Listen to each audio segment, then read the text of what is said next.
হচ্ছে।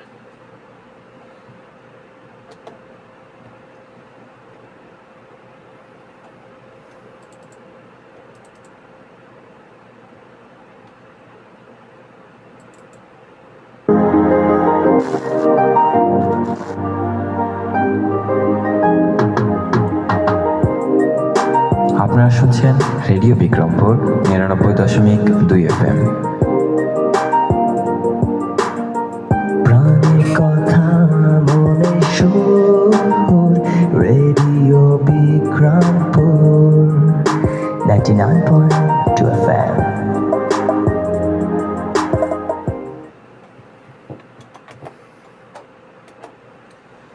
আসসালামু আলাইকুম প্রিয় মুন্সিগঞ্জবাসী, সবাইকে আরো একবার স্বাগত জানাতে চাই ঢাকা বিভাগের একমাত্র কমিউনিটি রেডিও স্টেশন এবং মুন্সিগঞ্জ জেলার একমাত্র electronic media radio Bikrampur ৯৯.২ FM। আপনাদের সকলের প্রিয় অনুষ্ঠান উদ্যোক্তার কথা কিন্তু চলছে এবং সাইফুল আছে আপনাদের সাথে, এবং আজকে কিন্তু আমাদের সাথে যুক্ত আছেন মামুন পাশা ভাই, ডিজাইন স্টুডিও এবং ডিজাইন ম্যানস ওয়্যারের ওনার। তিনি কিন্তু আজকে থাকবেন আমাদের সাথে পুরো সময় জুড়ে। সবাইকে আরও একবার স্বাগত জানাতে চাই আজকের এই উদ্যোক্তার কথা অনুষ্ঠানে। উদ্যোক্তার কথা কিন্তু মুন্সিগঞ্জ জেলার বিভিন্ন প্রান্ত থেকে আগত উদীয়মান এবং সফল যে উদ্যোক্তা আছেন তাদের কথাগুলো তুলে ধরে একটা প্ল্যাটফর্ম। তো প্রতি সোমবার এবং প্রতি বৃহস্পতিবার ঠিক বিকাল ৫টা ৩০ থেকে সন্ধ্যা ৭টা পর্যন্ত সম্প্রচারিত হয় উদ্যোক্তার কথা। এবং আপনাদের সকলের প্রিয় radio station radio Bikrampur ৯৯.২ FM থেকে কিন্তু অনুষ্ঠানটি সম্প্রচার করা হয় এবং বরাবরের মতো আমি সাইফুল আছি আপনাদের সাথে। তো মামুন পাশা ভাইয়ের কাছে আজকে যাব। মামুন পাশা ভাইয়ের পরিচয়টা আমরা ভাই থেকে আরো একবার নিতে চাচ্ছি একটু কষ্ট করে। আসসালামু আলাইকুম, আমি মামুন পাশা, ডিজাইন স্টুডিও এবং ডিজাইন মেন্স ওয়্যারের ওনার। আমার বাসা ৫০ সর্দারপাড়া। আমার ব্যবসা প্রতিষ্ঠান হচ্ছে সিপাহীপাড়াতে। আমাদের সাথে আজকে যুক্ত আছেন মামুন পাশা ভাই, মুন্সিগঞ্জের উদ্যোক্তা জগতের একজন খুবই উজ্জ্বল নক্ষত্র, যাকে দেখে আসলে অনেকেই অনুপ্রেরণা পান একজন উদ্যোক্তা হিসেবে নিজেকে আত্মপ্রকাশ করার জন্য। এবং তিনি কিন্তু একজন অমায়িক মানুষ। সত্য কথা, মামুন পাশা ভাইয়ের সাথে আমার পার্সোনালি অনেক আগে থেকে পরিচয় আছে, বাট কথা তেমনভাবে বলা হয়নি। আজকে মামুন ভাইয়ের সাথে পাশে বসে কথা বলছি। মামুন ভাই খুব ফ্রি একজন মানুষ এবং তিনি কিন্তু, আমি যতটা ওনার মধ্যে অ্যাটিটিউড ভেবেছিলাম তার কিন্তু 0% ওনার মধ্যে নেই।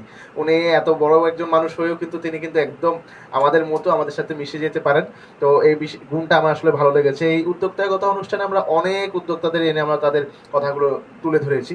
তো অনেকে আসলে সেই অবস্থানে যেতে না পারলেও কিন্তু তাদের অ্যাটিটিউড বা ইগো কিন্তু অনেক বেশি পরিমাণ ছিল, কিন্তু মামুন পাশা ভাই আসলে সেরকম কোনো লক্ষণ বা সেরকম কোনো বিষয়বস্তু কিন্তু তার আসলে ব্যবহার বা আচরণের মধ্যে এখনো আমরা পাইনি। তো ধন্যবাদ জানাচ্ছি মামুন পাশা ভাইকে আজকে আমাদের রেডিও স্টেশনে যুক্ত থেকে তার কথাগুলো আমাদের দর্শক এবং শ্রোতাদের উদ্দেশ্যে শেয়ার করার একটি সুযোগ আমাদেরকে দেওয়ার জন্য। তো প্রিয় দর্শক, শুধু আমাদেরকে দেখলে চলবে না, আপনার মনের কথাগুলো আমাদেরকে শেয়ার করতে হবে। মনের কথাগুলো শেয়ার করার জন্য আপনাকে যেটা করতে হবে, প্রথমে চলে যেতে হবে আপনার মোবাইলের রাইট মেসেজ অপশনে, সেখানে গিয়ে টাইপ করতে হবে আরবিপি, তারপরে স্পেস দিয়ে আপনার নাম, একটা স্পেস দিয়ে আপনার লোকেশন, তারপর একটা স্পেস দিয়ে আপনার মনে যত কথা আছে লিখে আমাদেরকে পাঠিয়ে দেবেন 7171 এই নাম্বারে। অথবা যদি আপনি ফেসবুকে যুক্ত হয়ে আপনার কথাগুলো আমাদেরকে শেয়ার করতে চান, তবে যেটা করবেন, প্রথমে চলে যাবেন আপনার ফেসবুকে, সার্চ বারে চলে যাবেন, সেখানে টাইপ করবেন লিসেনার্স www.facebook.com/radiobikrampur 99.2 FM, পেয়ে যাবেন আমাদের official verified Facebook fan page, যে পেজ থেকে আজকের উদ্যোক্তার কথা অনুষ্ঠানটি লাইভ হচ্ছে। আপনি পৃথিবীর যে কোনো প্রান্ত থেকে আমাদেরকে দেখতে পারবেন, শুনতে পারবেন, যে কোনো সময় যে কোনো মুহূর্তে। অবশ্যই লাইভের কমেন্ট বক্স থেকে আপনার কথাগুলো আপনি আমাদেরকে অবশ্যই জানাবেন। শুধু আমাদেরকে সিন করলে হবে না, আমাদেরকে ভিউ করলে হবে না, আপনার কথাগুলো কিন্তু আমাদেরকে অবশ্যই জানাতে হবে। তো মামুন পাশা ভাইয়ের কাছে চলে যাবে যে ভাইয়া, এই যে ডিজাইন স্টুডিও এবং ডিজাইন মেন্স ওয়্যার দুইটা আলাদা প্রতিষ্ঠান, তো এই দুইটা প্রতিষ্ঠানের আসলে কাজগুলো কি কি, যদি আমার দর্শক এবং শ্রোতাদের উদ্দেশ্যে আপনি শেয়ার করে থাকেন। আসলে সবাই জানেন প্রত্যেকটা নামের সাথে তার কাজটা এমনিতে বহন করে। তারপরে বলে দিচ্ছি, ডিজাইন স্টুডিও মানে হচ্ছে ডিজাইন স্টুডিও ইভেন্ট ম্যানেজমেন্ট, ফুল নামটা। ডিজাইন স্টুডিও মানে আমার এখানের যত কাজ আছে সেটা হচ্ছে বিভিন্ন প্রোগ্রামগুলোতে আর বিয়ে এই ধরনের আয়োজনে আমাদের সাজসজ্জার যে কাজগুলো আছে সেটা আমরা করে থাকি। আর এটার পাশাপাশি এখানে ফটোগ্রাফি এবং সিনেমাটোগ্রাফির কাজগুলো এটার সাথে ইনক্লুডেড। আর মেন্সওয়্যার, ডিজাইন মেন্সওয়্যার সেটাও আপনারা জানেন, এটা হচ্ছে ছেলেদের জন্য একটা পোশাক প্রতিষ্ঠান, ছেলেদের একটা শোরুম। আচ্ছা, এই ডিজাইন স্টুডিও এবং আসলে ডিজাইন মেন্সওয়্যার এটা যাত্রা আসলে কবে থেকে শুরু করেছেন আপনি? এটার ডিজাইন স্টুডিওর যাত্রা মূলত 2014 সাল থেকে শুরু হয় স্টার্টিংটা। এখানে হচ্ছে আপনার মানুষের মাঝে মানে লোকমুখে গিলা এটার এই যে ইয়াটা শুরু হয়েছে, ওইটা হচ্ছে 2019 সালে, মেবি 19 থেকে 21 পর্যন্ত এটার মুন্সিগঞ্জের মানুষ শুনতে পারছে আর কি। আচ্ছা, আর ডিজাইন মেন্স ওয়্যার আপনি রিসেন্টলি ওপেন করেছেন, এটা আমরা আসলে সবাই কম বেশি জানি। এই ডিজাইন স্টুডিও এবং ডিজাইন মেন্স ওয়্যার, এই যে দুইটা প্রতিষ্ঠানে আপনি দায়িত্বে আছেন বা আপনি তৈরি করেছেন এই দুইটা প্রতিষ্ঠান, আসলে কোন পরিস্থিতি থেকে বা কেন মনে হলো যে না আপনি এই প্রতিষ্ঠানের সাথে এই সম্পৃক্ত হবেন বা এই কার্যক্রমের সাথে নিজেকে আপনি সংযুক্ত করবেন? এটা মূলত হচ্ছে ছোটবেলাতেই এটার অনেক বড় লম্বা একটা সামারি, যেহেতু একটা দূর রাস্তা পর্যন্ত চলে আসছি, এই জন্য পিছন থেকে আসতে হয়। আহ, ছোটবেলা থেকেই আমার একটা আঁকাকির প্রতি একটা শখ ছিল, একটা ইচ্ছা ছিল। তো আমি যখন মাদ্রাসায় পড়তাম ছোটবেলায়, তো এই পাশাপাশি দেবক মাদ্রাসায়, অথবা চিনবেন সবার পরিচিত দেবক বড় মাদ্রাসা। তো এখান থেকে মানে আসরের পরে যে সময়টা থাকতো, এই সময়টা হচ্ছে খেলাধুলার জন্য, হাঁটাহাঁটির জন্য, বা কেউ বাসা থেকে গেস্ট মানে আব্বু আম্মুরা আসতো, তাদের সাথে দেখা করার জন্য এই সময়টা নির্ধারিত থাকতো। তো ওই সময়ে আমার যেহেতু আঁকাকির ইচ্ছা ছিল, তো আমি যাইতাম শহরের দিকে, মানে কোনো আর্টের দোকানের সামনে। ওই সময় শফিক ভাই নামে একজন লোক ছিল, আপনি চিনবেন, এখন দেশের বাইরে থাকে, রং আর্ট। হ্যাঁ, হ্যাঁ, আর হচ্ছে সাগর নামে একটা আর্টের দোকান ছিল। এই দুইটা দোকানে আমার যাতায়াত রেগুলার ছিল। আমি আসরের পরে সময় পাইলে বা অন্যান্য সময় পাইলে এই জায়গাগুলোতে যাইতাম। তো তাদের কাজগুলো আমাদের খুব ভালো লাগতো। বিশেষ করে শফিক ভাইয়ের কাজটা আমার খুব বেশি ভালো লাগতো। তো একটা সময় তার দোকানটা বন্ধ থাকতো মাঝে মধ্যে, আবার যাইতাম হচ্ছে ওই যে সাগর আর্ট নামে, ওইখানে হচ্ছে আরেকটা ভাই ছিল অঙ্কন, তার নাম হচ্ছে মূল নাম হচ্ছে আলম ভাই। তো এখনো সে হচ্ছে অনেক বড় একজন শিল্পী, সে ধানমন্ডি বনানীতে অনেক বড় বড় এক্সিবিশনে সে অংশগ্রহণ করে, তার ছবি দেশের বাইরে যায়। তার দোকানে যাইতাম, দাঁড়ায় থাকতাম। তো একটা হাসার বিষয় আসলে, এটা আপনাদের মনে হইতে পারে, তো একটা সময় প্রতিদিন গিয়ে দাঁড়ায় থাকতাম। তো হঠাৎ করে সে একদিনকে আমার জিজ্ঞেস করলো যে ভাই কিছু লাগবে। তো আমার বিষয়টা লজ্জা লাগলো যে আসলে আমি তো কিছু চাই না, আমি বললাম দেখতেছি। তো এই জিনিসটা আসলে ওই সময় মনে হয়েছে যে কেমন লাগলো বিষয়টা। আচ্ছা, তো আমি ওই সময় মানে ওই জায়গায় দাঁড়াইতে আমার লজ্জা লাগতো বিষয়টা, মানে মনে হইলে মানে কান্না চলে এটা আসতেছে। কত সালের ঘটনা ভাইয়া? এটা হচ্ছে 2001-2 এই সময়। অনেক আগে, 2001-2 সালে। হ্যাঁ, আচ্ছা এখন থেকে আরো 23-24 বছর আগে। আচ্ছা, হ্যাঁ হ্যাঁ, 24 বছর আগে। ওই সময় আমার কাছে নিজের কাছে লজ্জা লাগতো না। আর বড়রা প্রশ্ন করলে তো নিজের এমনি আপসেট হয়ে যেতাম যে আসলে কি বলবো, কিছুই দরকার নেই গা, হয়তো বা আসতে না বা বিরক্ত মনে করে। তো আমি কি করতাম, উল্টা পাশে দেখবেন আরেকটা রাস্তা আছে, ওই পাশ থেকে দাঁড়ায় দাঁড়ায় দেখতাম যে তার কাজ দেখতে ভালো লাগতো। তারপরে এখান থেকে যে সময় আবার মাদ্রাসায় 10 দিন ছুটি থাকতো, ছুটির সময়গুলা আমরা কেউ হচ্ছে বেড়াইতে যাইতো নানু বাসায় বা বাসায় থাকতো। তো আমি নানু বাসায় যাইতে নিয়েছি, ওইখানে দেখি সিপাইপাড়া আরেকটা আর্টের দোকান, দাগ আর্ট নামে একটা দোকান ছিল। হ্যাঁ, ওইটা আরো পরের কথা, 2002 বা 3-এর কথা আর কি। তো ওই সময় ওইখানে দুইজন আমার ওস্তাদ ছিল, আমার ওস্তাদ মূলত দুইজন ওইখানে, মিলন ভাই আর হলো রূপন্ত ভাই, ঠিক আছে। তো ওই সময় আমি যাইতাম আসতাম ওইখান থেকে, তাদের কাজ মূলত মিলন ভাই হচ্ছে শফিক ভাইয়ের ছাত্র, এই যে রং আর্টের ছাত্র। তো প্যাটার্ন গুলা সেম সেম, দেখতে ভালো লাগতো। তো এর কাজ আর এর কাজ সেম সেম। আর মিলন ভাইয়েরা আর রূপন্ত ভাইয়েরা খুবই আন্তরিক, এখনো জানবেন সবাই, এরা খুব আন্তরিকতার সাথে মানুষের সাথে কথাবার্তা বলে, ওঠা বসা করে। তো তার দোকানে গেলে একবারে সামনে নিয়ে বসাইতো, আসো ভিতরে আসো বসো, তার ভালো লাগলো বিষয়টা। তো একটা সময় যে সময় মোটামুটি মাদ্রাসা লাইনের সেক্টরে পড়ালেখা মোটামুটি শেষ পর্যায়ে, পুরোপুরি শেষ করতে পারি নাই। তো ওই সময় তাদের সাথে একটা গুড সম্পর্ক হওয়ার কারণে একটা সময় যেহেতু এটার প্রতি একটা ভালোবাসা ছিল, তো আমি ওইখানে হচ্ছে যাইতাম, প্রায় যাইতাম। যাইতে যাইতে একটা সময় আমি ওই যে রূপমন্ত যে ওস্তাদ আছে, একটু মানে সবার সাথে একদম মানে মানে ছোট মানুষগুলারে খুব আদর করে নিত আর কি। তো বলতো যে তাই তুমি এদিকে থাকো, আমার ইচ্ছা ছিল, আমি এই কথাটার অপেক্ষায় ছিলাম যে আমার কাছে আমার বলুক যে থাকো, কাজ না থাকলে সময় দাও, চাবি দিয়া চলে যাইতো। তো ওইটার থেকেই আসা মূলত শুরুটা। তো ওই স্টেজের সেক্টরটা যেটা, সেটা হচ্ছে ওই ওই আর্টের থেকে এরা বিকেল দিকে কি করতো, সারাদিন ব্যানার লিখতো, সাইনবোর্ড লিখতো, অন্যান্য আলপনার কাজ করতো, কিন্তু বিকেল দিকে কিছু ফোমের ফুল, তারপরে টিস্যু কাপড়, তারপর হচ্ছে কিছু হচ্ছে ওই আপনার বউ জামাই ছবি আঁকা কিছু ফ্রেম এগুলা নিয়ে একটা ভ্যান গাড়ি নিয়ে একটা বাসায় চলে যেত, ওইখানে একটা স্টেশন যেত, মানে অনেক একটা সম্মান একটা আপ্যায়ন একটা ব্যাপারই ছিল অন্যরকম, ওই আর্টিস্টের মূল্যায়নটা ছিল আরেক রকম। তো ওইটার প্রতি আবার একটু ভালো লাগা সৃষ্টি হইলো। তো একটা সময় ওইটা হচ্ছে 2008 সালের কথা, এইভাবে চলতে চলতে 2008 সাল ছিল। তো ওইটা হচ্ছে একটা লম্বা সময়ের ঘটনা, ওইটা বলে আসলাম। তো আমরা 6 সালে তাদের ওইখানে ঢুকি, মানে 8 সাল পর্যন্ত প্রায় 2 বছর পর্যন্ত এখানে সময় দিই, মোটামুটি সব কিছু আয়ত্ত করছি লেখালেখা। তো আমি মোটামুটি শেষ সময় দোকানটা মানে পরিচালনা করতাম, থাকতাম, সময় দিতাম। তো পরে হচ্ছে ভালো ইনকামের জন্য দেশের বাইরে যাইতে হয়েছে একটা সময়, কিন্তু পুরোপুরি কাজটা ওইভাবে শিখতে পারি নাই। দেশের বাইরে গেলাম, ওইখানে আবার মোটামুটি 3-4 বছর পর্যন্ত এখানে অবস্থান করে আবার দেশে ফিরে আসি। দেশে ফিরে আইসা দেখি তারা আবার সেই কাজই করতেছে। তো ওইটার সাথে আবার তাদের সাথে একটা কথাবার্তা চলাফেরা হইতে হইতে একটা সময় মনে হইলো যে নিজেই কিছু করি, নিজের মতো করে করি, যেহেতু আমি পারি। তারাও আমাদেরকে ওরকম আমার ফ্রিডম দিছে, এই কারণে আর কি সাহস পাইলাম। আর যে সময় নিজের উপরে চলে আসে ওই সময় তো সর্বোচ্চটা করার বা ইয়ে করার চেষ্টা থাকে সবারই, আপনারা জানেন। তো সেখান থেকে যাত্রা। আর ছোটবেলায় একটা কথা আমি ওস্তাদের মুখে শুনতাম যে যেটা করো মানে সিগনেচার আকারে করো, যাতে তোমাকে চিনে সবাই।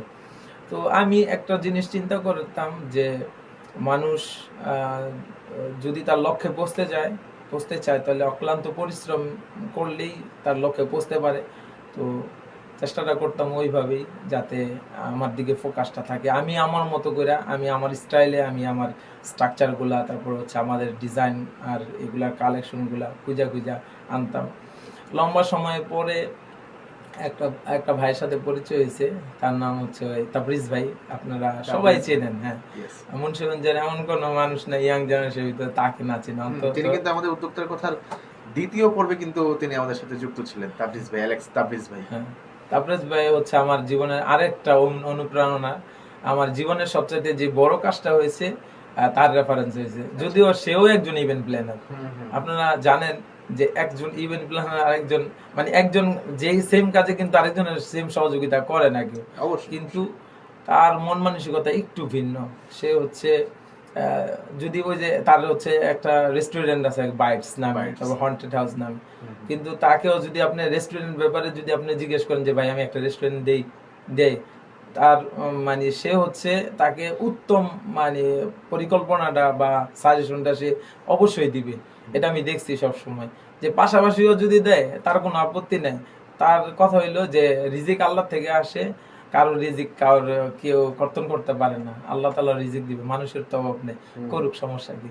তো তার থেকে একটা অন্যরকম অনুপ্রেরণা। ওই সময়ে আমার একটা ব্যাপার মানে মনে পড়তেছে এখন, যে ওই কাজটা ছিল সিরাজদি খানের ওইদিকে। তাবরিজ ভাই মানে আমার জোর করে নিয়েছে, আমিও চিন্তা করলাম যে এত বড় কাজ। ওই সময় প্রথম কাজ আমার লাখ টাকার মতো বাজেট ছিল। কত সালের ঘটনা এটা? হচ্ছে আমি তো 2014 সালে শুরু করছি বিদেশ থেকে আইসা, 2014 সালের পরে 16 সালের সম্ভবত, মানে 16 সালে ওই সময় আমাদের মানে মানে কোন রকম চলে, আমরা 10-15-20-এর উপরে আমরা কাজ বেশি করা হয় না। এর আগে মানে একটা মোটামুটি বড় কাজ ছিল 40-এর মতো, এটাও আমাদের কাছে খুব বড় মনে হয়েছে। কিন্তু হুট করে 40 থেকে লাখের উপরে বাজেট হইলে নিজের কাছে যে আমরা কতটুকু আউটপুট দিতে পারবো একটা বিষয় থাকে না। তো যেই মেয়েটার কাজ ছিল সে হচ্ছে বাঙালি ঠিক, কিন্তু সে জাপানে থাকে অনেক বছর, যে জাপানের একটা ব্যাংকের ম্যানেজার। তো আমরা যে সময় গেলাম তো বললো যে ভাইয়া আমি তো বাংলাদেশের কালচার সম্বন্ধে তেমন বুঝি না, তো আপনারা আমাকে বাংলাদেশের কালচারাল একটা প্রোগ্রাম আমাকে অ্যারেঞ্জ করে দেন, মানে টাকার জন্য যা বলবেন সেটা আমরা দিব, সমস্যা নেই। তো এই কথার উপরে আর কোনো কথা থাকে না, পুরা পেরেশানি। এখন বাঙালিয়ানা কালচারে কি কি প্রয়োজন এই জিনিসগুলো অ্যারেঞ্জ করা শুরু করলাম। তার সাথে একটু পরামর্শ করলাম যে ভাই আপনি যেহেতু কাজটা দিয়েছেন, তো আপনিও আমাকে সাজেশন দেন যে কিভাবে করলে। সেও একজন ইভেন্ট প্ল্যানার, সে চাইছে যে আমি কাজটা করি, মানে তার থেকে আমি একটু বেটার করতেছি। সে হচ্ছে পড়াশোনা করে, পাশাপাশি ব্যাংকে চাকরি করে, মানে সবগুলা বিষয় একবারে হয়ে ওঠে না। সে ছোট ছোট কাজ করে, আমিও ছোট ছোট কাজ করি। তো তার সাথে একটা অন্যরকম বন্ধুত্বমূলক সম্পর্ক সবসময় এখনো আছে আলহামদুলিল্লাহ, আপনারা অনেকেই জানেন। তো ওই কাজটা করার পরে তারা এত হ্যাপি হয়েছে যে বলছে যে আমার মনের মতো করে, আমি এইটাই চাইছিলাম, তার থেকে উত্তম করে দিয়েছে, ঠিক আছে। ওই জন্য তারা আমাদের ফুল পেমেন্টটা করছে, পাশাপাশি আমাদেরকে কিছু মানে বকশিসও দিয়েছে।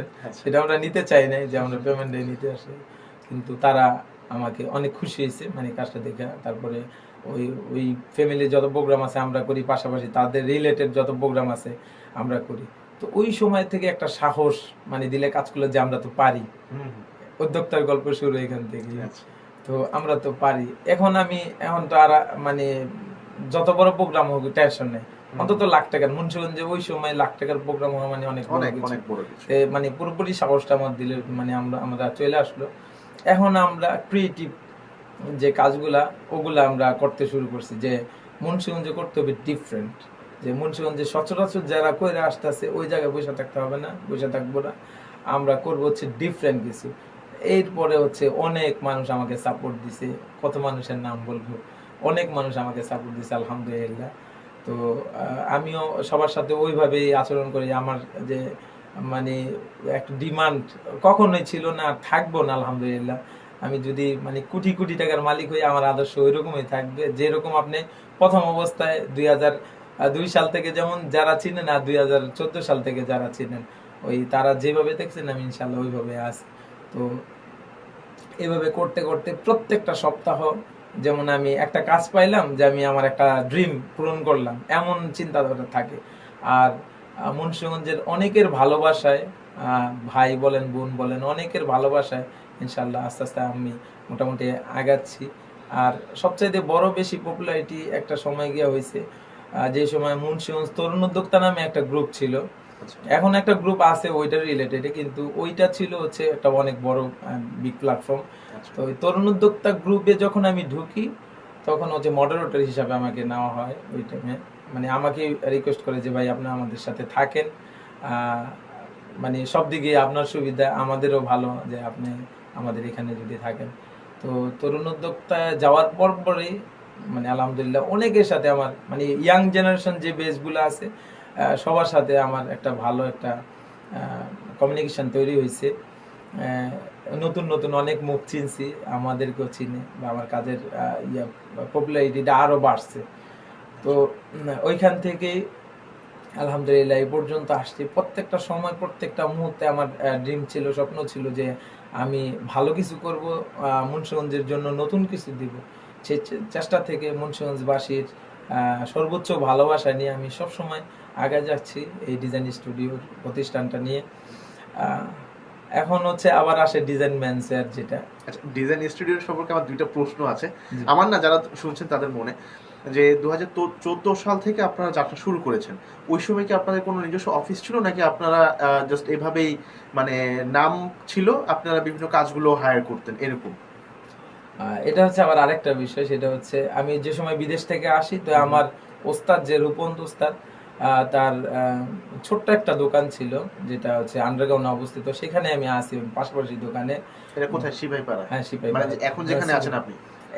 এখন যেখানে আছি সেখানে মানে সেই দোকানের পাশাপাশি একটা দোকান ছিল আর কি, আন্ডারগ্রাউন্ড সুপিয়া প্লাজার আন্ডারগ্রাউন্ডে। হ্যাঁ, তো ওইখান থেকে হচ্ছে আমি মানে বিদেশ থেকে কিছু টাকা পয়সা ইনকাম করে আসছি। তো আমার চিন্তা ছিল ওই সময় ডিজিটাল প্রিন্টের যে বিজনেসটা ওই সময় রানিং হচ্ছে, তো আমার ওস্তাদের যে মানে অন্যরকম একটা প্রতিভার লোক, সে হচ্ছে এখন সারা বাংলাদেশে ওই মেশিনের, ওই ডিজিটাল মেশিনের বড় একজন ইঞ্জিনিয়ার, সবাই তাকে চিনে রূপন্ত নামে। তো সে বলল যে তাই তুমি আর আমি দুজনে মিলে তাই ওই ডিজিটাল মেশিনের বিজনেসটা, আমি তো কাজ পারি, আমি সবকিছু জানা আছে, দুইজনে মিলে ওস্তাদ শাগিদ মিলে আমি কাজটা করি। তো ওই কথা বলার পরে আমি রাজি হইলাম যে ওস্তাদের সাথে থাকলে কোনো সমস্যা নেই, আমি ফাইন্যান্সিয়াল যে সাপোর্টটা আছে এটা দিব, সেও দিবে। তো ওইভাবে মিলা সে আবার কি করলো যে তার বন্ধু আরেকজন আছে, তার সাথে এই ব্যাপারটা একটু শেয়ার করলো। সেটা হয়তো বা সেও জানে না, আজকে ইয়ের থেকে হয়তো বা সে শুনতে পারেন বিষয়টা, আমি কি জন্য সরে আসছি সেই কথাটা বলার জন্য বললাম আর কি। তো তার সাথে আলাপ করলো, তো সে বললো যে তাইলে তুমি আমাকে সাথে নিয়ে নাও, ঠিক আছে। তো যেখানে 3 জন মানুষ, তো তার সাথে তার বন্ধুর সাথে তো আমার মানে আমার কমিউনিকেশন তেমন ভালো না, বাড়ি মানে খারাপ না, কিন্তু চিনি না, তো অচেনা মানুষ, অনেক হিসাব নিকাশের বিষয় আছে। আমার ওস্তাদের সাথে আমি অনেক ছাড় দিতে পারবো, দ্বিতীয় পক্ষটা তো আর ওইভাবে ছাড় দেওয়ার সুযোগ নেই, বা আমিও আগে বাইরে দুজনের মাঝখানে তেমন কোনো কথা বলতে পারবো না, যেহেতু আমার ওস্তাদ। তো আমি বললাম ঠিক আছে ওস্তাদ, তাইলে সে কি বলে, সে বলে যে তুমি আর আমি করি, মানে আমার ওস্তাদরে বললে যে তুমি আর আমি করি, তাই আপনি কি বলছেন? কয়, আমি তো তরে ছাড়া করবো না, মানে আমি তরে সাথে নিয়ে করবো। সে আমি বললাম যে ওস্তাদ তাইলে আপনি এক কাজ করেন, তারে নিয়ে করেন, কোন সমস্যা নেই, আমার কোনো আপত্তি নেই, আমি কাজ করি, আমি আমার বাসার কাজ ধরি এই টাকা দিয়া, তারপরে আমি এমনিতে হ্যাপি আছি। তো সেই কথাটাও সে তার সাথে শেয়ার করছে যে ওই তো এইভাবে চাইতেছে, কয় তুই চাইলে সমস্যা নেই, তাইলে ওইভাবে করুক। তো ওস্তাদে বললো তাইলে তাই তুই কি করবি? সে আমাকে খুব ভালোবাসতো, এখনো খুব ভালোবাসে। তো বলতেছে যে তাইলে তুই এক কাজ কর, তুই আমার দোকানটা রেখে দে, তুই এখানে থাক, তুই এই প্রতিষ্ঠানটা চালা, আর আমি ওইটা ওইভাবে করি।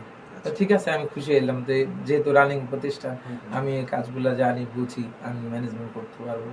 তো বললো যে যদি কোনো জিনিসের প্রয়োজন হয় বা আইট কাজ তাইলে তুমি আমাকে জানাও বিষয়গুলো। ঠিক আছে, সমস্যা নেই। এখান থেকে আর কি, মানে ওইখান থেকে আপনার ডিজাইন স্টুডিওর হ্যাঁ যাত্রা শুরু। হ্যাঁ, ওইটা ছিল রূপন্ত আর্ট মূলত, আচ্ছা, মানে আমার ওই ইয়ের নামে, ওস্তাদের নামে ছিল। আচ্ছা, আচ্ছা, সে হচ্ছে আমার উকিল, মানে আব্বু হয় আর কি, আচ্ছা, আমার বিয়েতে উকিল, বাবা। মানে খুব মহব্বতের আচ্ছা, কারণে আচ্ছা, দেওয়া হয়েছে বুঝতে উকিল পেরেছি। বাবা আর কি। তো হ্যাঁ। এই যে আরেকটা কথা আপনি একদম শুরুর দিকে বলেছেন যে 2014 সালে এটা যাত্রা শুরু হলো, মানে জনমনে এটার ব্যাপারে পরিচিতটা বেড়েছে হলো 2019 সালে। জি। এইটা আসলে হঠাৎ করে 5 বছর পর এসে হঠাৎ করে, এবং 2019-এর পর থেকে কিন্তু এখন কিন্তু আপনাদের কার্যক্রমের পরিধি কিন্তু শুধু মুন্সিগঞ্জ না, আমি যতটুকু জানি যে অনেক জায়গায় বিস্তৃত হয়েছে, মানে অনেক জায়গাতে আপনার কার্যক্রম করছেন, এবং শুধুমাত্র কিন্তু ইভেন্ট ম্যানেজমেন্টের কার্যক্রমও না, আপনারা কিন্তু বিভিন্ন প্রতিষ্ঠান ডেকোরেশনের কাজেও কিন্তু আপনারা মনোনিবেশ করেছেন। জি। তো এই 2019 সালে আসলে কোন ঘটনার মাধ্যমে আপনার এতটা পরিচিতি বেড়ে গেল? আচ্ছা, এটাও আর একটা ইম্পর্টেন্ট ইস্যু। কেউ হচ্ছে কাল সময়, আর কেউ হচ্ছে সুসময়। আচ্ছা, আচ্ছা, আসলে 2019 কোভিড-19 আসলো।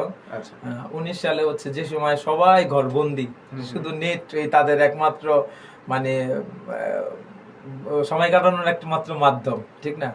ওই সময় হচ্ছে বাসায় সবাই বাসায় থাকে, কতক্ষণ খেলাধুলা ভালো লাগে, খেলাধুলার সুযোগ নেই, তো বাসায় বসে সবাই ফোন টিপে।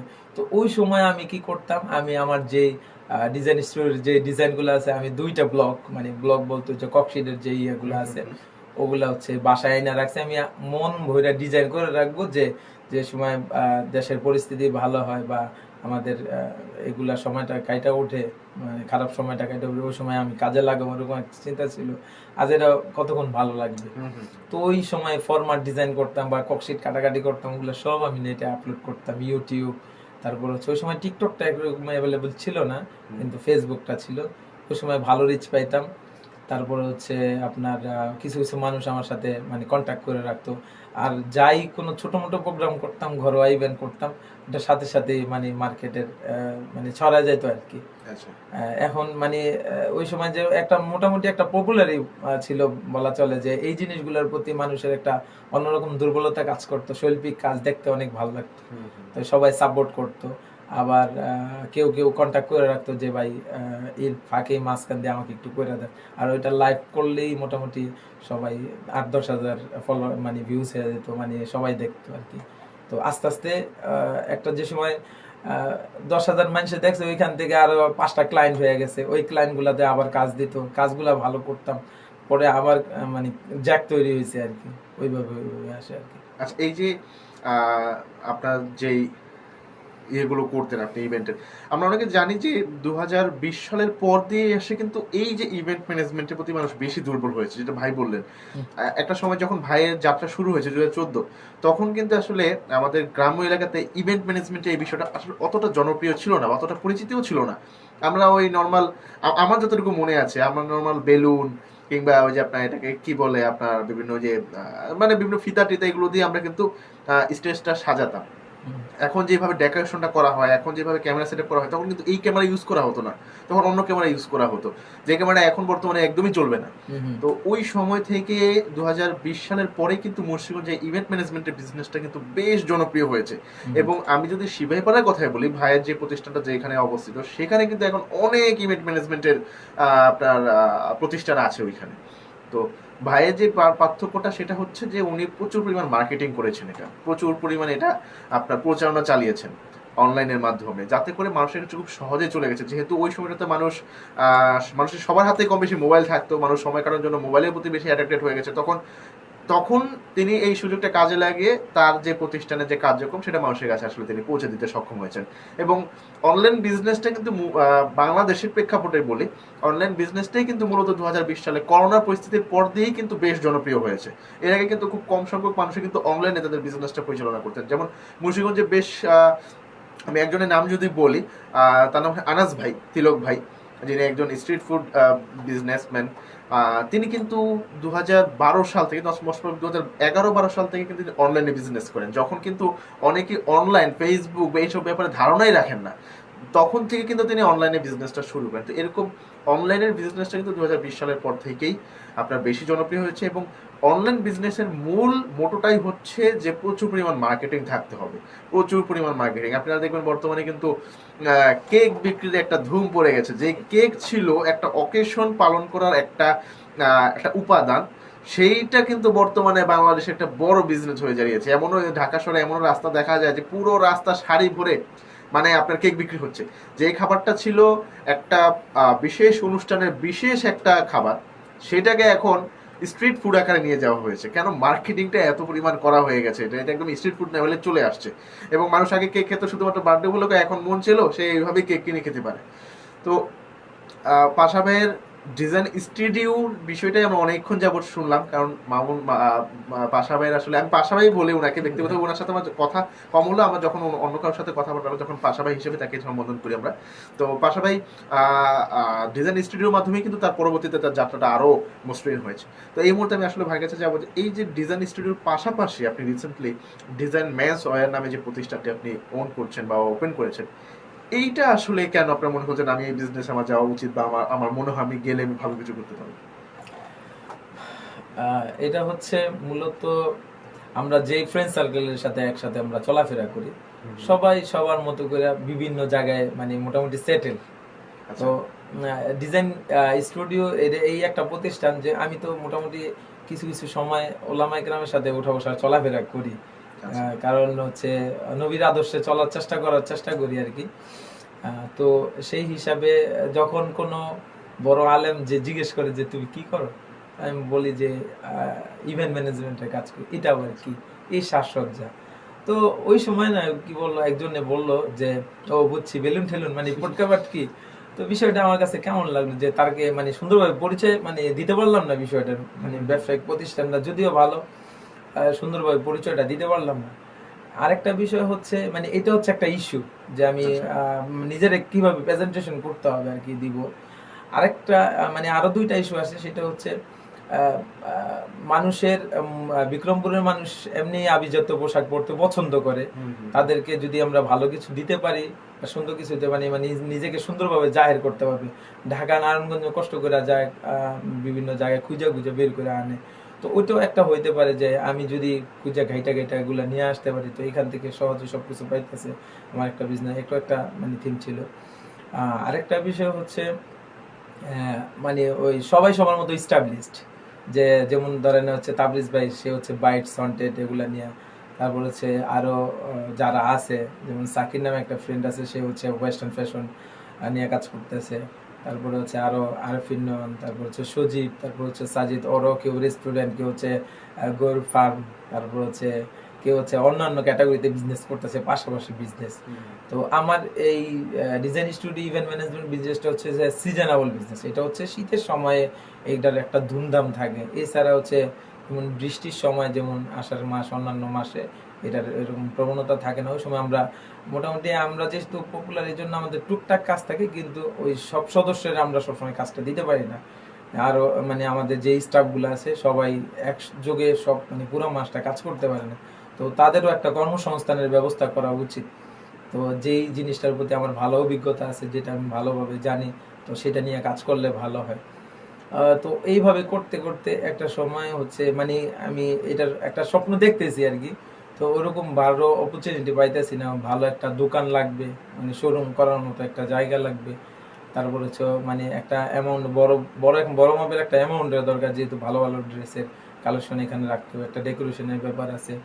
তো এই জিনিস নিয়ে মানে অনেক দিন যাবৎ ভাবতেছি, যার সাথে আমার খুব ভালো একটা কমিউনিকেশন আছে বা ভালো পরিচিত আছে তার সাথে এই বিষয়টা নিয়ে আলাপ করতেছি। তো সবাই তো সবার মতো করে সাপোর্ট দিতেছে যে ভাই হ্যাঁ করতে পারেন, এটা খারাপ না, এটা ভালো। তা আরো মোটামুটি ব্রেনে এটা যুক্ত হইতেছে, প্লাস পয়েন্ট যুক্ত হইতেছে যে করতে পারি। তো মানে খুঁজতে খুঁজতে ওইভাবে মানে কোনোই জায়গা পাই না, যে ভালো বড় শোরুম পাই না। আর শোরুম নিলে অনেক ব্যয়বহুল একটা খরচ, যেমন আপনার 25-30 লাখ টাকা নিয়ে শুরুই করতে হবে। আর এই সময় যদি এরকম অ্যাবিলিটি থাকে তাহলে তার কথাই নেই। সবাই জানেন যে উদ্যোক্তা যারা আছেন অনেক স্ট্রাগল করে এই পর্যন্ত আসতে হয়। তো আমি চিন্তা করলাম যে আমার অফিসের যে পাশে একটা মানে রুম আছে, তো ওইটা আমি সবসময় যে সোফা টোফা রাখতাম, মানে ওইভাবে খালি করে ছিল। তো চিন্তা করলাম আমি আমার এখানেই তো করতে পারি, এখানেই তো সুন্দর একটা জায়গা, যেহেতু রোজ মানে রাস্তার কাছাকাছি আছে, পাশে একটা রেস্টুরেন্ট আছে, এই পাশে একটা হাউস আছে আর কি, ডিজিটাল হাউস আছে। তো এখানেও তো মোটামুটি একটা জনপ্রিয়তা, আর যেহেতু ফেসবুক মার্কেটে মোটামুটি মানুষে চিনে, তো এখানেই করতে পারি, অসুবিধা নেই। তো প্রথমে চিন্তা করলাম যে ওই পাঁচটা করবো, দ্বিতীয় সেকেন্ডে করবো। পরে দেখলাম যে না, আমারে তো মোটামুটি সবাই চিনে বা আমার পরিচিতিটা জানাই আছে, আমাকে খুঁজে বের করবে ম্যানেজমেন্টের জন্য অন্তত, কিন্তু এই জিনিসটা তো আর জানবে না। তো ওইটাতে আমি সামনে ফ্রন্টে নিয়ে আসলাম, আর এটা হচ্ছে দ্বিতীয়। এখন এত সুন্দরভাবে গুছাইছি যে দ্বিতীয় কোনটার প্রথম কোনটা কেউ বোঝার উপায় নেই। ওই যে প্ল্যানিং ডেকোরেশন হয়েছে আলহামদুলিল্লাহ। তো এখানে আরেকটা বিষয় আছে, যে চিন্তা করলাম যে প্রথম অনেকগুলা টাকা ইনভেস্ট করব নাকি মোটামুটি ভাবে শুরু করব। তো এই মানে মাথায় ঘুরপাক খাইতেছে, কারণ একটা ভালো ডেকোরেশন করার জন্য 7-8 লাখ টাকা প্রয়োজন, মানে ন্যূনতম। আবার ভিতরে গ্লাস করলে এসি তো অবশ্যই মাস্টলি থাকতে হবে, অনেক একটা খরচ। তো চিন্তা করলাম যে যদি নিচে যেহেতু আন্ডারগ্রাউন্ডে যেহেতু ভালোভাবে যদি না করি, সুন্দর জিনিস যদি না আনি, তাহলে তো চলবে না। তো কেউ আমাকে পরামর্শ দিল যে ভাই এক্সপোর্ট কালেকশন করেন, কেউ বললো যে ভাই এখান থেকে মানে নর্মাল কালেকশন করেন, আস্তে আস্তে শুরু করেন, দেখেন কি হয়। আমি বললাম যে না, আমার মাথায় আসলো যে ভালো জিনিস দিব, প্রিমিয়াম জিনিস দিব, মানুষ আমাকে খুঁজে মানে আমার থেকে খুঁজে নিবে, আর অবশ্যই আসবে। আর আরেকটা বিষয় হচ্ছে মানে প্রেজেন্টেশন যত সুন্দর হয়, মানুষ আগ্রহ প্রকাশ করে বেশি সব জায়গায়। আপনি মানে একটা পানির ব্যাপারে দেখেন, এটা নর্মাল একটা জায়গায় রাখলে ওইটার দাম কত, আর হলো জায়গা মতো রাখলে ওইটার দাম কত, ওইটা আমি বলতেছি না। কিন্তু ব্যাপারটা হচ্ছে সুন্দরকে মানুষ অবশ্যই আকর্ষণ করে। একটা রেস্টুরেন্টের জন্য মানে সুন্দর একটা খাবার কিন্তু কাছাকাছি থাকে, কিন্তু রেস্টুরেন্টের সৌন্দর্যটা মানুষের অনেকক্ষণ মানে মাইন্ডটা ফ্রেশ থাকে, ভালো লাগে আর কি। কেনাকাটার ব্যাপারে মানে মানুষের চায় স্বচ্ছ কেনাকাটা, সুন্দর কেনাকাটা। আর মোটামুটি মুন্সিগঞ্জের মানুষ এত বোকা না যে কাপড় চিনে না, যারা চিনে না সবাই চিনে। তো ওই হিসাবটা চিন্তা করে যে যেহেতু নিচে আছি, আমি যা করব মোটামুটি ফ্রেশ করার চেষ্টা করব। অবশ্যই মিড মিড ক্যাটাগরির প্রোডাক্ট, একবারে ভালো না একবারে নর্মাল না, মিড রেঞ্জের, যে মানে যারা মোটামুটি স্বাবলম্বী তারা এখানে কেনাকাটা করতে পারে, ওই হিসাব করে। তো এখানে মানে শুরু করলাম, যে শুরুটা আমার খুব কষ্ট ছিল, যে হবে কি হবে না জানি না। তারপরে মানে অনেকের সাথে পরামর্শ করলাম, নিজেও চিন্তা ভাবনা করলাম, তারপরে আস্তে আস্তে মোটামুটি কাজ শুরু করলাম। তো কাজ শুরু করার পর থেকে মোটামুটি রেসপন্স আসা শুরু করছে যে ভাই পাশাপাশি কোনো দোকান খালি আছে নি, যে উপরে যারা মার্কেটের দোকানদার, কেন ভাই আপনি যে সুন্দর শোরুম করতেছেন, আমাকে পাশে একটা দোকান হলে ভাড়া যত হোক সমস্যা নেই, অ্যাডভান্স যত হোক সমস্যা নেই, কিন্তু পাশে একটা দোকান হলে আমার ভালো লাগতো। আমার আরো মানে আশাটা যে দ্বিগুণ হয়ে গেল, যে তাই তো মানুষের রেসপন্স অবশ্যই পাওয়া যাবে, কারণ একদম মিডের ভিতরেই আছে, যেমন এমন না একটু ব্যাক সাইডে আলহামদুলিল্লাহ। কারণ রেস্টুরেন্টে অনেকে নামে, তারপরে এই গলি দিয়ে নামে ওই গলি দিয়ে ওঠে, যদিও একটু আন্ডারগ্রাউন্ড নামে আন্ডারগ্রাউন্ড, কিন্তু সবাই কিন্তু আন্ডারগ্রাউন্ডে মানে শিবের আন্ডারগ্রাউন্ড, অন্তত মানুষ আন্ডারগ্রাউন্ড বলে না এবারে, যদিও আন্ডারগ্রাউন্ড, কারণ ওইটা একটা মার্কেটের অবস্থান। উপরের তালা থেকে নিচ তালার ইয়াটা মানুষের যাতায়াতটা একটু বেশি আছি আলহামদুলিল্লাহ। তো কিছুদিন আগে অনেকেই দেখছেন যারা এটার সাথে সম্পৃক্ত, মানে আমার আইডির সাথে সম্পৃক্ত, তারা তো দেখছেন আমার উদ্বোধনী আনুষ্ঠান মোটামুটি 15-20 দিন হয়েছে এটার। এই যে ডিজাইন মেন্স ওয়্যার, এই প্রতিষ্ঠানটা যে আপনি পরিচালনা করছেন, অন্যান্য যারা আপনার আপনার সুপিরিয়র প্লাজা, আপনার বিল্ডিং এর কথা বলে যেখান থেকে আপনি ব্যবসা পরিচালনা করছেন, অনেক কিন্তু এরকম ছেলেদের পোশাকের দোকান আছে। তো তাদের থেকে আপনার মানে বিশেষত্বটা কি, মানে কাপড়ের বা মানে পুরো পরিচালনার মধ্যে আসলে বিশেষত্বটা কি, যে কারণে আপনি যেটা বললেন আপনি যেদিন ওপেন করেছেন, আমি কিন্তু আমরা আসলে যেহেতু ছোটখাটো একটা সাংবাদিক, আমাদের চোখে কিন্তু সবকিছুই পড়ে। আপনি যেদিন ওপেন করেছেন আলহামদুলিল্লাহ আমি নিজে দেখেছি, ওই সময়টাতে কিন্তু অনেক কাস্টমার আপনার সাথে ছিল এবং আপনি যেভাবে এটাকে সিনেমেটিক ভাবে এটার একটা ভিডিও ক্যাপচার করে আপনি পোস্ট করছেন প্রতিনিয়ত, মানুষের কাছে কিন্তু খুব সহজে এটা পৌঁছে যাচ্ছে। তো সেটা দেখেও কিন্তু প্রচুর মানুষ আসছে। তো আপনি কি বিশেষত্বটা এখানে আসলে নিয়ে আসতে চেষ্টা করছেন বা এনেছেন যে এটা অন্যান্য যারা লোকাল ড্রেস বিক্রি করে তাদের থেকে একটু ভিন্নতা আছে? দেখেন, আসলে মানুষ হচ্ছে মানে আমরা কিন্তু ছোট শহরে বসবাস করি, মুন্সিগঞ্জ খুব বড় না, ছোট শহরে বসবাস করি। আপনি যদি একটা ভালো জিনিস মানুষকে দেন, তাই 2 মাস পরে সে মানে ওই যে খারাপ যদি হয় ওইটা ছিঁড়ে যাবে, ফাইসা যাবে, নষ্ট হয়ে যাবে, মানে আপনাকে ভুলে যাবে। ওই সময় যেমন আপনাকে একটা গালি দেবে, মানে যার এই প্রতিষ্ঠান তাকে একটা গালি দেবে যে আমাকে আমার ভালো জিনিসটা দেয় নাই। আর যদি একটা ভালো জিনিস দেন, আপনি যদি 2 টাকা খরচ বেশি, এটা আপনার সাধ্য নাই, এটা হচ্ছে আপনার, আপনি নিজেই কিনে আনছেন এটা বেশি দিয়া। যদি 2 টাকা বেশি দিয়া হইলো বোঝা জিনিসটা দিতে পারেন। যদি সে 2 বছরও আপনার কথা মনে না করে, মানে ওইটা নষ্ট হয় না, আপনার কথা মনে করবে, 2 বছর পরে আবার সে মনে করলো ওইভাবে যে এর জিনিসটা ভালো, অনেক দিন পড়ছি আমি। যদিও সে একটা ব্যাগি নিল বা একটা জগার্স নিল বা একটা ফর্মাল পেন নিল, তো এই জিনিসটা হচ্ছে ভালো হইলে সে 2 বছর পরও হইলেও আসলো।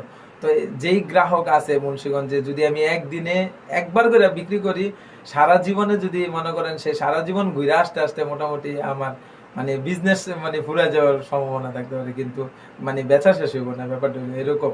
তো আমি প্রতিনিয়ত চিন্তা করি যে প্রতিদিন না আসুক একটা মানুষ হচ্ছে মানে কষ্ট করে, মানে কষ্টের টাকা দিয়ে ড্রেস কিনে, যারা চাকরিজীবী, একটা ভালো ড্রেস কিনে লম্বা সময় যদি পড়তে পারে, তার কাছেও ভালো লাগবে যে ভাই জিনিসটা দিচ্ছেন অনেক সুন্দর, এস্থেটিক ভালো জিনিস, যেটা আমি অনেক দিন পর্যন্ত পড়তেছি। তো এই জন্য আমরা যে কালেকশনগুলা করি, আমার যেহেতু মানে শৈল্পিক মাথা, আমি চিন্তা করি যে ফর্মালের জন্য ফর্মাল, যারা একটু সাপ্লাই কোয়ালিটি তারা মাইন্ড করেন না, যেমন মানে যারা একটু না, বুঝতে মডার্ন পেরেছি। আর কি, হ্যাঁ, হ্যাঁ। তো তাদের জন্য তাদের ডিজাইন, তাদের রুচিটাই কি চায়। যেমন যারা হচ্ছে ফর্মাল, যারা ব্যাংকে চাকরি করে বা অন্যান্য জব করে, এরা কখনোই কিন্তু ওই মানে উগ্র ড্রেস গুলা নিবে না। আবার নর্মাল পোলাপানি যারা এই ধরনের ড্রেস পরে, তারা ওইখানে যাবে না। এই জন্য সবার মাথার সবার ইয়েটা মানে থিমটা কনসেপ্টে চিন্তা করে হচ্ছে আমরা কালেকশনগুলা করি। আপাতত হচ্ছে যারা একদম ফ্রেশ ব্লাডের মানুষ, যারা একদম যারা খুব সুন্দর পছন্দ করে কালার কম্বিনেশন, তারপর হচ্ছে স্টেপের যে ডিজাইন, অন্যান্য যে আমার শোরুম যারা দেখেন বুঝেন, আমরা খুব স্বচ্ছ একদম ফ্রেশ কালারের যে মালগুলো আছে ওগুলো আমরা কালেকশন করি। এটা হচ্ছে বিভিন্ন জায়গা থেকে কালেকশন করি।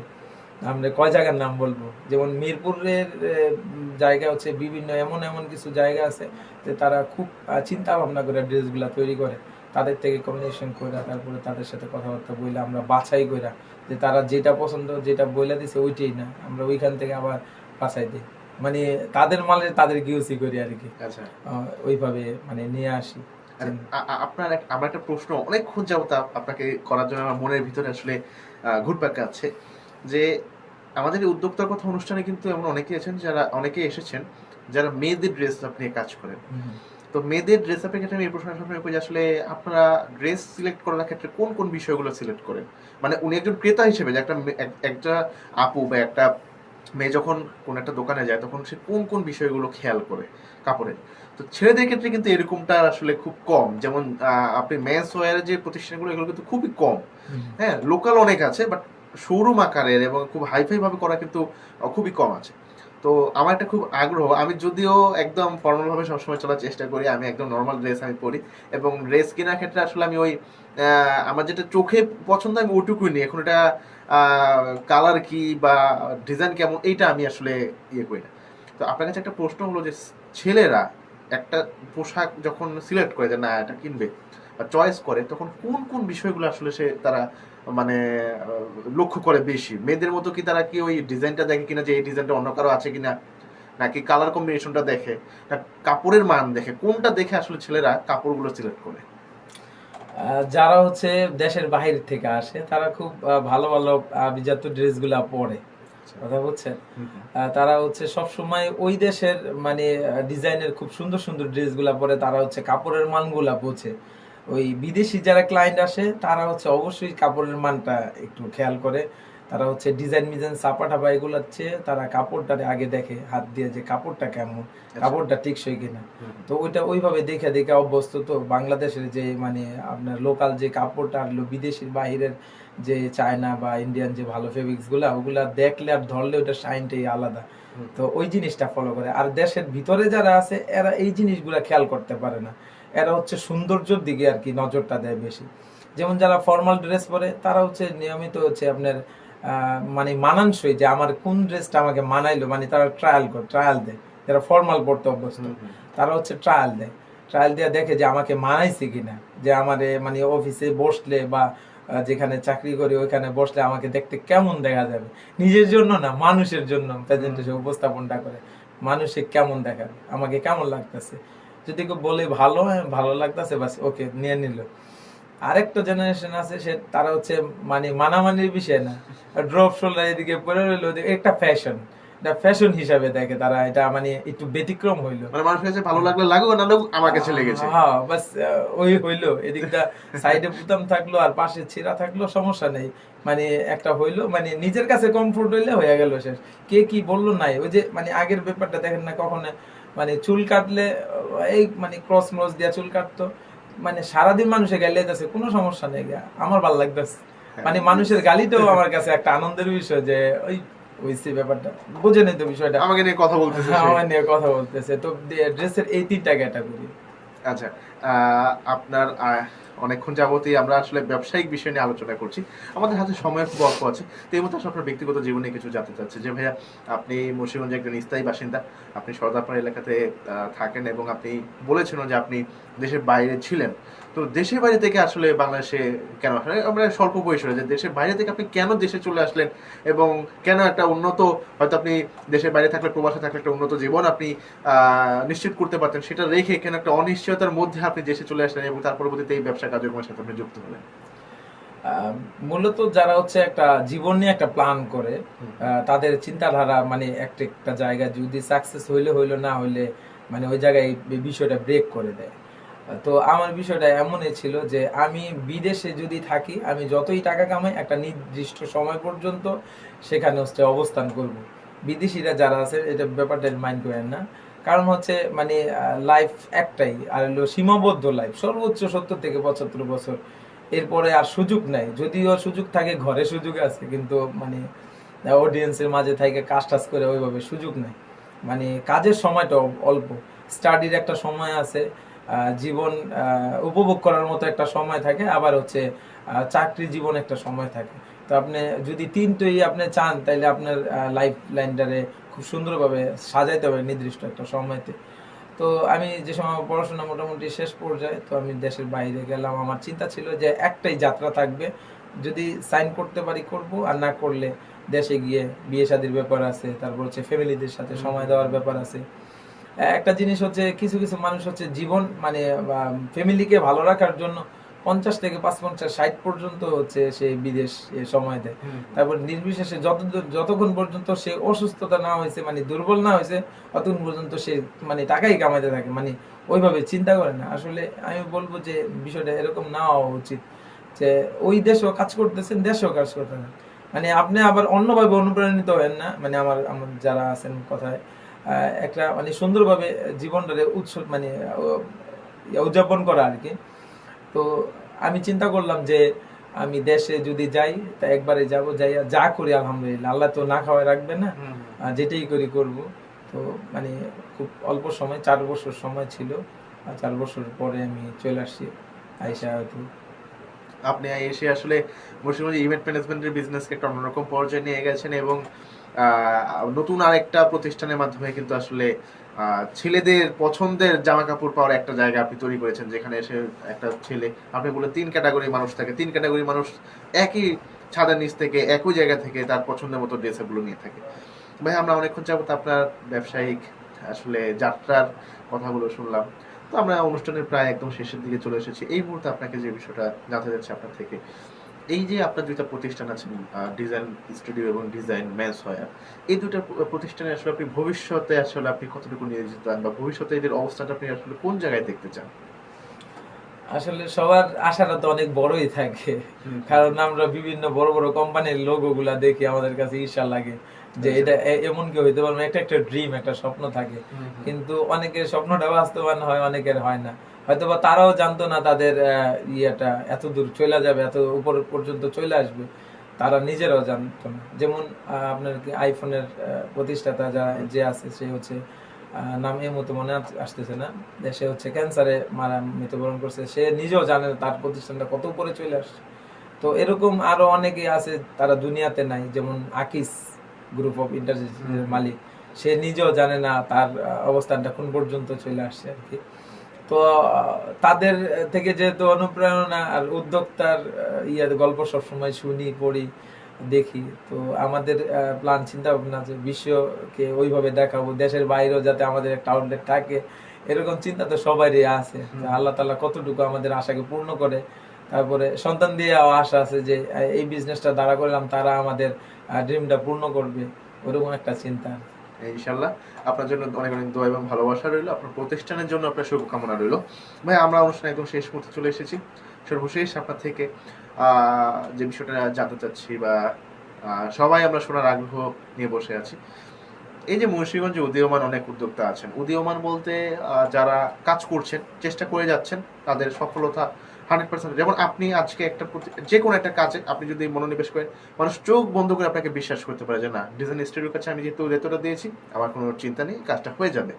এই যে একটা নিশ্চিন্ত হওয়া, একটা রিল্যাক্সিং মোডে চলে যাওয়া, এটা এরকম একটা অবস্থান তৈরি করার জন্য কিন্তু অনেকেই চেষ্টা করে যাচ্ছেন। অনেকে এরকম একটা অবস্থান হয়েছেন, আপনি ইভেন্ট ম্যানেজমেন্ট নিয়ে কাজ করছেন, অনেকে খাবার দাবার নিয়ে কাজ করেন, ফুড বিজনেস, অনেকে আবার মেয়েদের কাপড় চোপড় নিয়ে কাজ করছেন, অনেকে আবার অন্যান্য বিষয়ে কিন্তু কাজ করছেন। তো এরকম তাদের মধ্য থেকে, বিভিন্ন ক্যাটাগরির মধ্য থেকে কিন্তু অনেকে কিন্তু একটা ভালো অবস্থান তৈরি করেছেন, অনেকে চেষ্টা করে যাচ্ছেন।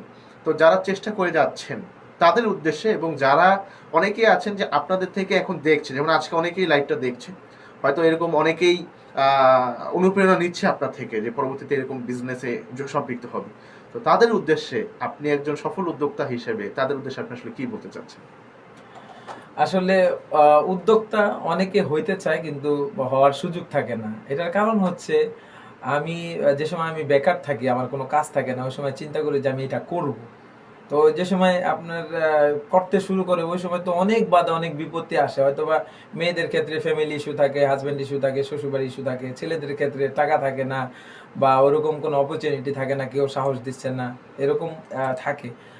তো যে সময় শুরু করে, কিছুদিন যাওয়ার পরে দেখতেছে রেসপন্স পাইতেছে না।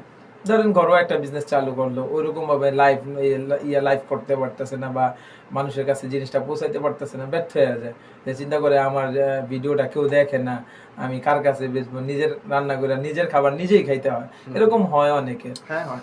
তারপরে নিজের মানে জামা কাপড় যেগুলো হচ্ছে, ধরেন 3 পিসের বিজনেস করলো, সে হচ্ছে 3 পিসটা আনলো, অনেক কষ্ট করে 10,000 টাকার 3 পিস আনলো বাসায়, আইনা সে বিক্রি করতে পারছে না, এই ফ্যামিলি করছে, ভাগ বাটোয়ারা করে দিতে হয়, এরকম হয়। কিন্তু হতাশ হয়ে যায় যে আমার দ্বারা মনে হয় হবে না। না, নতুনদের উদ্দেশ্যে বলবো যে আপনি মনটাকে আগে স্থির করেন, যে কাজটা আপনি জানেন ওই কাজটা নিয়ে আপনার আপনার সময়টাকে আপনি লম্বা একটা সময় দেন। আপনি নিজের ক্যানভাসটা, জীবনের ক্যানভাসটা অনেক বড় করে দেখেন, ঠিক আছে? তাইলে হচ্ছে আপনি এইটার ভিতরে অবশ্যই সফলতা। আমি কিছুদিন পূর্বে একটা স্ট্যাটাস দিয়ে দেখছেন কিনা জানি না, সেটা হচ্ছে পরিশ্রম কখনো মানুষকে হতাশ করে না আর কি, পরিশ্রম মানে বেইমানি করে না, ব্যাপারটা ছিল এমন। তো আসলে লম্বা মেয়াদী যে পরিশ্রমটা আছে, হঠাৎ করে আবেগে অনেক কিছু করে, এটা আবেগ না। উদ্যোক্তা আবেগ মানুষ কখনো উদ্যোক্তা হইতে পারে না।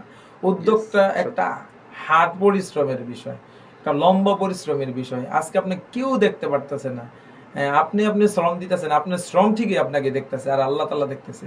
তো ওই লম্বা সময়টা আপনি চালায় যান, একটা সময় দেখবেন অবশ্যই আপনি সফল হবেন। আর যদি টার্গেট থাকে এটা, তো আজকে চিন্তা করলেন এটাতে হতাশ হয়ে গেলেন, আরেকটা থাকে ওইটাতেও আপনি হতাশ হবেন, কারণ আপনার মনকে আপনি স্থির করতে পারেন না। তো এই জন্য আপনি যেই কাজটা প্ল্যান করে করবেন। আরেকটা বিষয় হচ্ছে, আপনি যদি এটা পারেন, আপনি এটা করবেন, নিয়ত করছেন, একটাই করবেন, এটা দিয়েই আগাবেন যতদিন পর্যন্ত সাকসেস না হচ্ছেন। দেখেন মানুষে পড়া যায়, হাঁটতে গিয়ে পড়া যায়, আবার উঠা দাঁড়ায়, আবার পড়া যায়, আবার উঠা দাঁড়ায়, কিন্তু একটা সময় সে দৌড়ায় সুন্দরভাবে। তো এই বিষয়টা হচ্ছে নতুনদের জন্য এটা, যে আপনারা কখনো হতাশ হবেন না, আপনারা আপনাদের পরিশ্রম চালায় যান, কেউ দেখুক বা না দেখুক। একটা একটা বিষয় হচ্ছে, মানুষ হচ্ছে অনলাইনের উপরে বিষয়টা নিয়ে নিছে যে অনলাইন আমার উদ্যোক্তার একটা মাধ্যম না। আপনি অনলাইন অফলাইন সমস্ত দিকে চেষ্টা করেন, হয়তো আপনি অনলাইনে সাপোর্ট দিচ্ছেন, আপনার অফলাইনে সাপোর্ট দিবে। তো দুইটার দিকে দেখতে হবে। আজকে হঠাৎ মনে করেন আপনি 60,000 ফলোয়ার্স, আপনার হঠাৎ ড্রপ হয়ে গেল, ফেসবুকটা ড্রপ হয়ে গেল, এলে কি আপনি ওই জন্য কি আপনি শেষ, আপনার সবকিছু শেষ, আপনার ড্রিম শেষ না। আপনি অফলাইনে যেভাবে আপনি আগে বাড়বেন, অনলাইনে আগে বাড়বেন। যে ব্যক্তি আপনাকে প্রথম যে ফেসবুকে মেসেজ দেয়, জীবনে যাতে আর ফেসবুকে মেসেজ না দেয়, সে আপনাকে ফোন করে, আপনি একটা ক্লায়েন্ট পেয়ে নিলেন, আপনি একটা ক্লায়েন্ট আপনার হাতে নিয়ে নিলেন, যে হচ্ছে আপনাকে ফেসবুকে দিলে ওই একটা মাত্র মেসেজ বা ফোন সে আপনাকে হচ্ছে ফেসবুকে দিবে, দ্বিতীয় ফোনটার ইয়েটা আপনি ফেসবুকে। আর মুন্সিগঞ্জের ছেলে মেয়েদের ব্যাপারটা বলে আমার কাছে একটা অনেক ভালো লাগার একটা বিষয় সবসময় কাজ করে। যে সময় আমি তরুণ উদ্যোক্তায় ছিলাম, এখনো আছি, মানে যেটা আমাদের ছোট পেজ, 10,000 ফলোয়ারের পেজ গ্রুপ। তো ওই সময় দেখতাম যে সবাই সবার অনেকে নাম্বার দিয়ে পোস্ট করতে ভয় পায় না, কারণ ভয় পাওয়ার সময় নাই এখন। এখন হচ্ছে আগে মানুষের নাম্বার দিবে বা একটা ছবি ছাড়বে, একটা ইয়ে করবে, মানে কত একটা ভয় কাজ ছিল। এখন ওই ভয়টা মানুষ পায় না। আমার কাছে এই জিনিসটা অনেক মানে ভালো লাগে যে মানুষ অনেক সাহসী হয়েছে। নাম্বার নিলে নাম্বার দিয়ে কি করবি, তুমি কি করবা করো, সমস্যা নেই, কিন্তু আপনার উন্মুক্তভাবে সুন্দরভাবে একদম মন বিন্দাস, মানে ফুরফুরা ভাবে আপনাদের বিজনেস চালায় যান।